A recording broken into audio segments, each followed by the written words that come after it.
రేవంత్ రెడ్డి గారు హైడ్రా పేరుతో హైదరాబాద్లో అక్రమ కట్టడాలను కూల్చివేయడం కరెక్టే, నేను సపోర్ట్ చేస్తాను.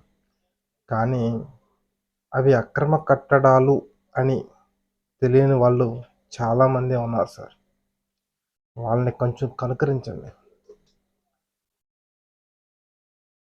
ఒక ఫ్లాట్ కొనాలి అంటే ఈఎంఐలో లోన్ తీసుకుని కట్టేవాళ్ళు చాలామందే ఉంటారు.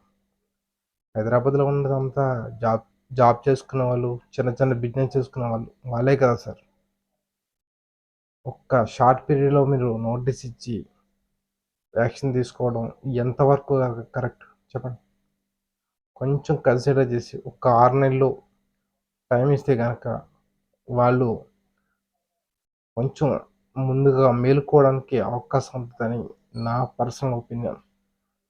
Thank you.